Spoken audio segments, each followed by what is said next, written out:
back to LEGO Battlebots Season 4. It's the start of the second of 8 rounds of fight cards.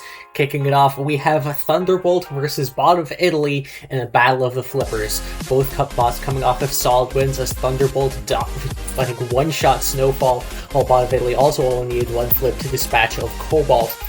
Both bots certainly have the weapon power to knock the other bot out, and it's going to come down to ground game. Both bots have shown vulnerability in that, but Bot of Italy's cheese slope wedges could provide an advantage, though those are pretty fragile. Let's find out who wins this first fight of the second round down the arena.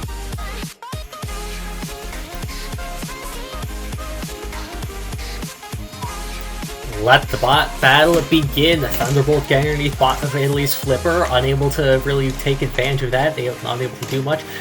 And seems like it's a bit of a standoff to start. Neither bot able to really get underneath the other chassis and land a major flip. Thunderbolt tries there, but loses the tip of its flipper. First damage dealt to Thunderbolt, and now Bot of Italy getting underneath maybe, but Thunderbolt able to slip away. Tactical battle so far, as Bot of Italy does slip underneath for a moment there, and now gets underneath more, flips Thunderbolt over, hits them with the pulverizer, throws them into the corner, trying to get them out of the arena, but not quite able to do so. Just a bit too awkward of a shape to flip, it seems, but they are in control now. Bot of Italy is now off to a great rally in this fight. There's a great flip there, but again, they just can't get the angle to get them out of the arena properly. Now seems like a bit more stalemating is going on. There's one of the wedges on Bot of Italy that could provide an opening for Thunderbolt to get underneath. Bot of Italy's got to be careful. They know they can get underneath, but Thunderbolt, all it would take is one flip to turn the tide of this fight. But they need to... Bot of Italy needs to get back on the offense here, but Thunderbolt slips underneath the wedge corner, and there they go. Now they get Bot of Italy on its side, a massive flip there, and there goes the spoiler. Your Bot of Italy in some serious trouble now with Thunderbolt trying to get them out of the arena. The other wedge comes off, and there's the big flip Thunderbolt's been waiting for. Out of camera range goes Bot of Italy, but they are still in this fight and still in the arena, trying to get underneath, but now Thunderbolt gets underneath again, flips them over. Bot of Italy tries to stop right, and they're out. Knockout. Well, that was a back and forth fight. It was like only one back and one forth, but it was still a pretty entertaining fight nonetheless. Bot of Italy got off to a much better start. The tip of Thunderbolt's flipper obviously coming off, and Bot of Italy had that great surge in that middle of the fight, dominating the low ground and throwing Thunderbolt all around the arena, and almost got them out a couple times, but they were unable to really get to the flip and the angle that they needed. They definitely got the height, but they didn't get the positioning right to get the out of the arena, and that would cost them as we entered into the third stage of the fight, which is yet another stalemating period, where neither bot was really able to take advantage of the other. But this is where the fight turned. The left red wedge off Bot of Italy came off, and that provided an opportunity for Thunderbolt to slip underneath, and they capitalized on that quickly. And once they got underneath that first time, they were in control. Bot of Italy went flying. Flipper Thunderbolt is so much more powerful. The other wedge came off. Bot of Italy went out of camera range, but they could take the flips. One thing they could not take, however, was getting thrown out of the arena. Thunderbolt seems back to form at 2-0.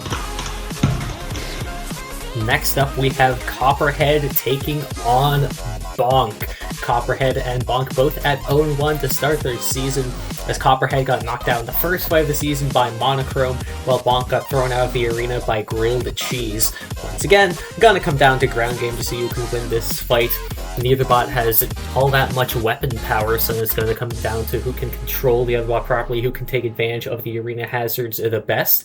So overall, going to be a fairly interesting fight between two very different designs. Let's go down to the arena to see how this fight goes.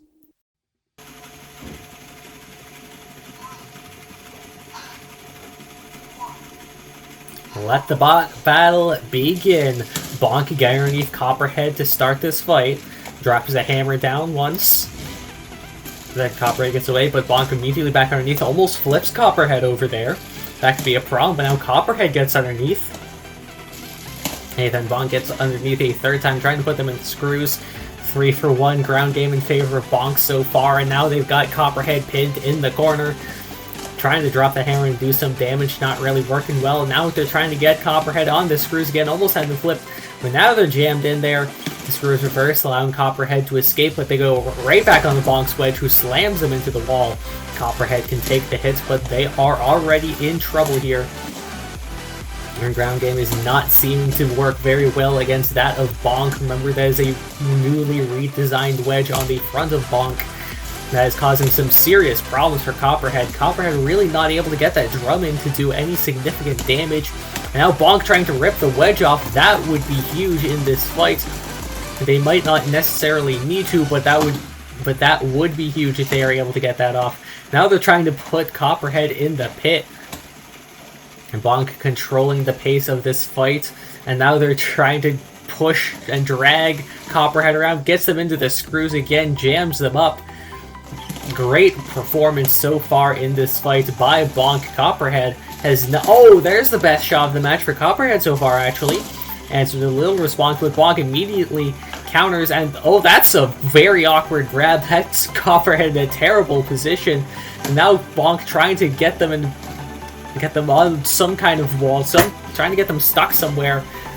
Instead, they just settle for putting them into the screws again.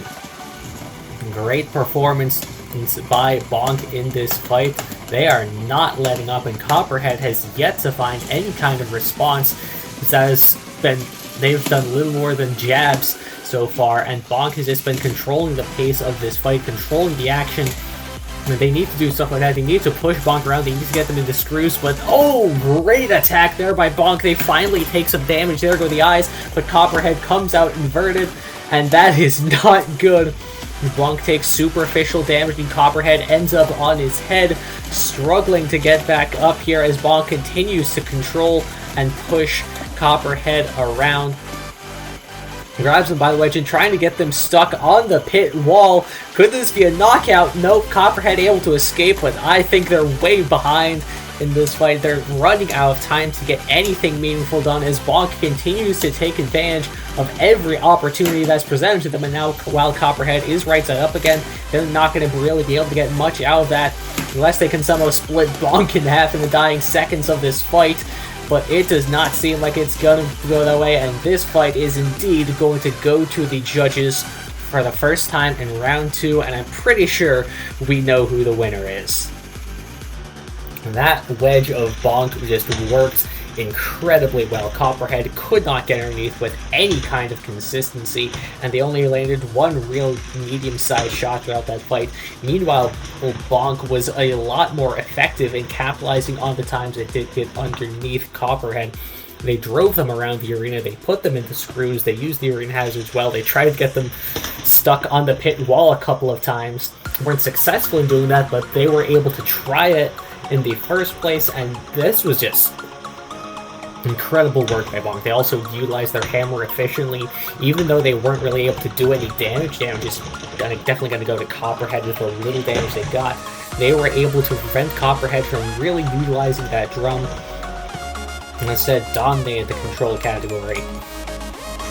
And aggression, obviously, I'd imagine would go to Bonk as well due to just their effectiveness of their attacks. It's a great performance by Bonk all around, bouncing back from an unfortunate defeat to Grilled Cheese. As for Copperhead, presumably this judge's decision goes the way we think, it's going to drop down to 0-2. While that's not necessarily danger time yet, they need to get back on the right foot, and they will need to do so quickly. Because 4 losses and 4 wins might not be enough to get you into the tournament, but let's see how this judge's decision actually goes. The winner by 10-5, judge's decision is Bonk! Fight number 3 sees Eliminator take on Blue Flame. Eliminator kind of got dominated by Gold Flisper in their last fight, while Blue Flame was taken out by Omni. So 2 promising bots there, but both bots have a relatively easy test, I guess. Neither of these bots seems to be particularly the greatest of Eliminator. It's only had 1 fight, still got a decent amount of time to prove itself, but Blue Flame really needs to be able to actually defeat bots in order to prove it still does actually deserve to be here. It got out of the Losers League, but it needs to actually start showing up in regular tournaments. So let's see if it can do so, or if the rookie will take its first win down in the arena.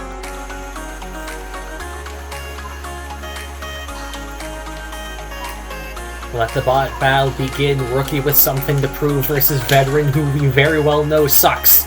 And it's starting to... Looks like Blue Flame getting the advantage of the initial couple hits, but anything can happen. No time for overreactions just yet. And there's some little jabs. So far, nothing major. Oh! Blue Flame able to flip Eliminator and nearly gets him out of the arena! Oh my god, that was one of the best shots we've ever seen from Blue Flame. And how about that follow-up? Blue Flame getting some nasty hits in to start this fight now.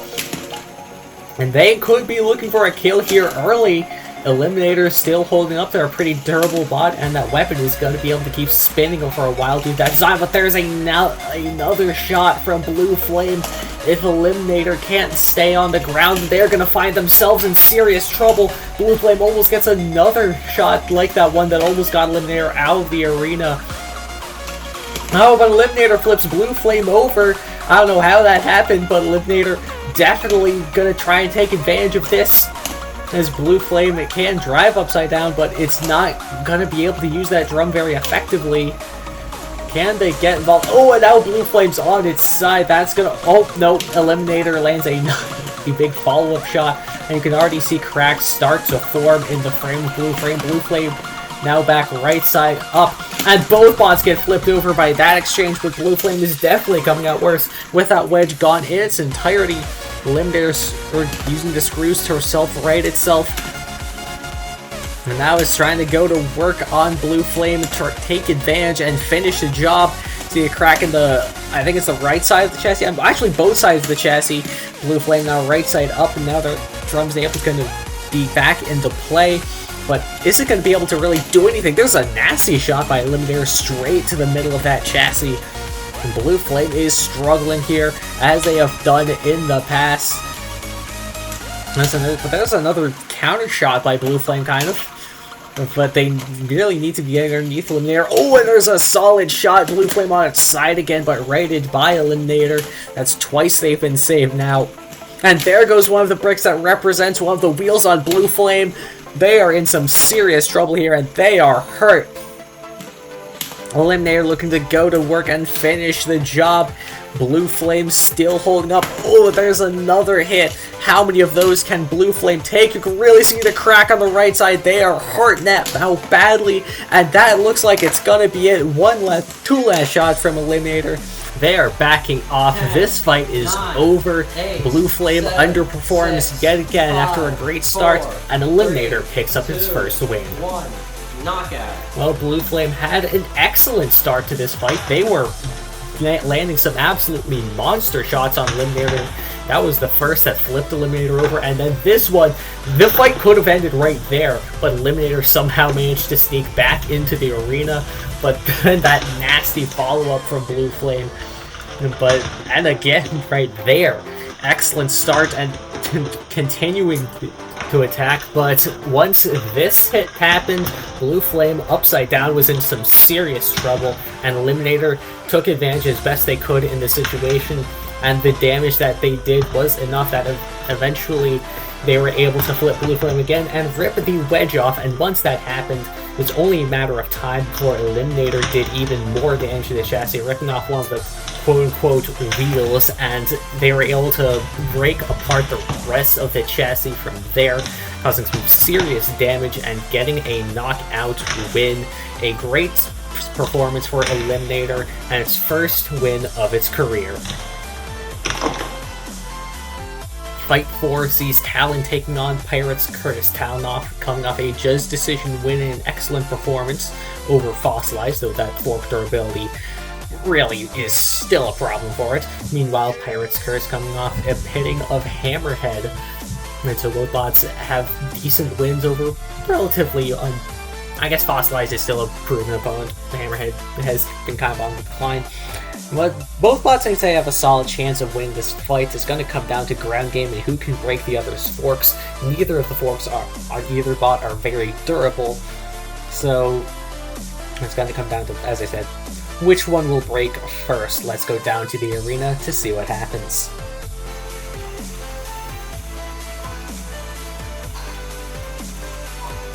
Let the bot battle begin. It's Pirate's Curse getting underneath to start this fight, trying to throw Talon into the screws. We're not able to do so there.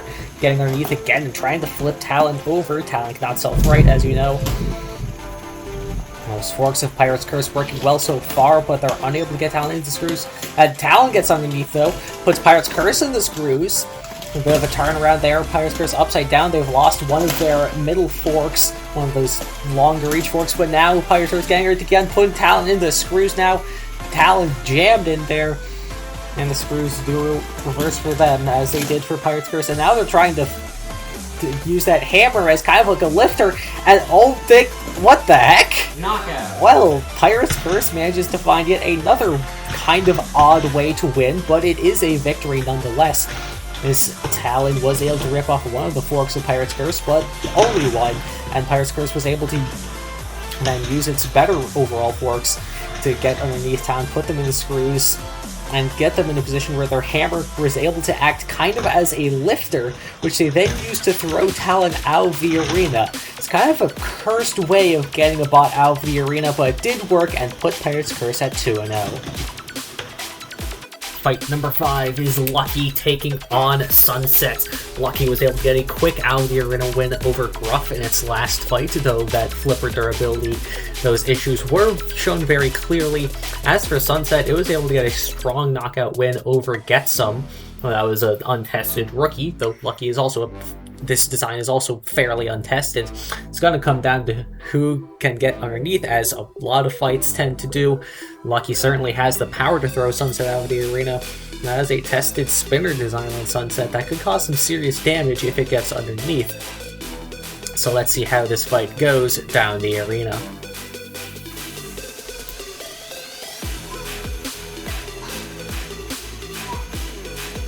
Let the bot battle begin. Sunset getting underneath Lucky. Not a good start for Lucky. Not a good sign. They've already been flipped over and they're out of the arena. Well, Sunset got right underneath Lucky and did not give a crap about its new upgraded design. They just threw them out of the arena and are now 2-0. An impressive start for the rookie, but will they be able to keep it up? Next up is Retribution versus Snowfall. Retribution coming out, getting flipped by Venom Strike, while Snowfall is coming up and getting one shot by Thunderbolt. So Snowfall's not that but they are looking to take each other down and get back to 1-1. Again, it's gonna come down to ground game. Who would have thought? So I believe Retribution does have the better ground game, but if Snowfall does get underneath, one flip could be enough to end this fight. Let's go down to the arena to see what happens.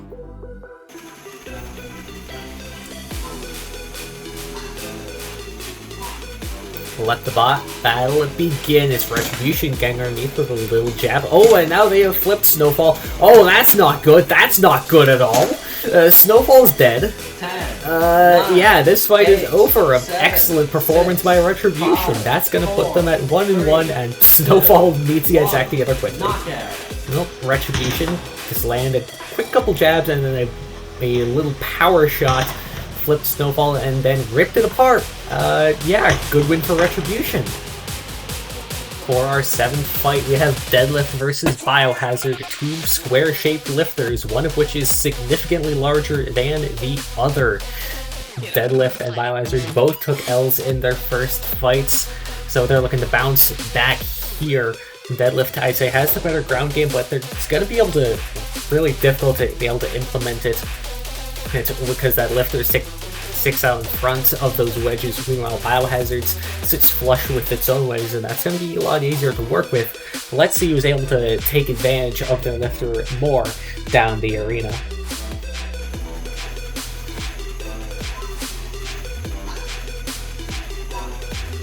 Let the bot battle begin. Biohazard gets underneath the little jab, but unable to take advantage of it.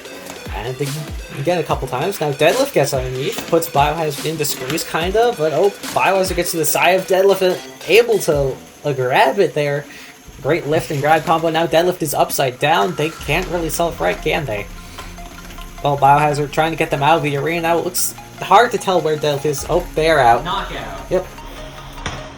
Well, that was kind of what we expected. I mean, Biohazard was going to be much more effective with that wedge. Deadlift was able to get underneath once, but they weren't able to get that lifter off, and they weren't able to really do anything.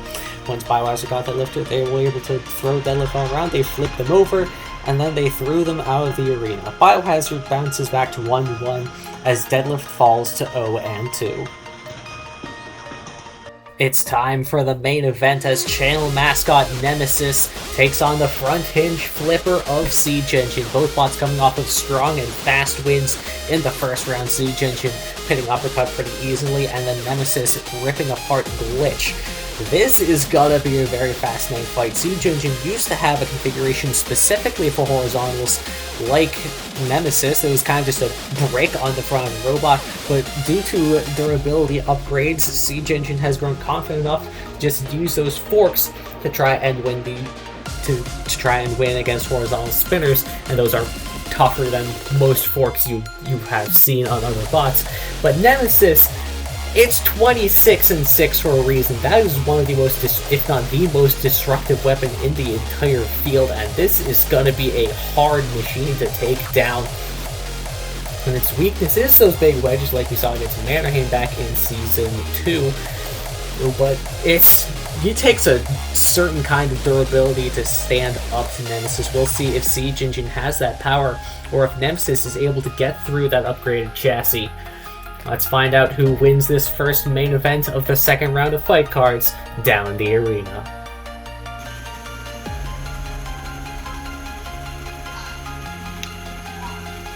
We'll let the main event begin. Siege Engine already going on the attack, and it already loses one of the forks. That's not a good sign as they take a serious shot. Oh, and then they slam Nemesis into the wall there and get underneath, but Nemesis quickly gets away and lands a follow-up shot. Siege Engine taking the hits, though. They're holding up strong, and there's a solid deflection, but they need to... Oh, and again, but they need to find a way to stop that shell. Oh, no! That's a problem. The front end weapon of Siege Engine is just gone. This is... Oh, no, there goes some of the side armor, too. This has gone quickly to a disaster for Siege Engine. They've lost a wheel. They've lost half the robot. This fight is over. What a destructive performance by Nemesis. Saying to Siege Engine, you need an anti-horizontal config. My goodness, I mean, right from the start it looked not so good for Siege Engine as they lost a fork, and that allowed Nemesis to catch some excellent angles on Siege Engine and send them spinning. Siege Engine got underneath once, and that was all and they had some solid deflections too, but they were never able to control Nemesis. So there's the fight, that shot that really ended the fight. The lifter somehow came off. I don't even know how that happened. The side armor just comes off for no reason. A wheel comes off just through sheer kinetic force, and Nemesis picks up the second knockout in a row.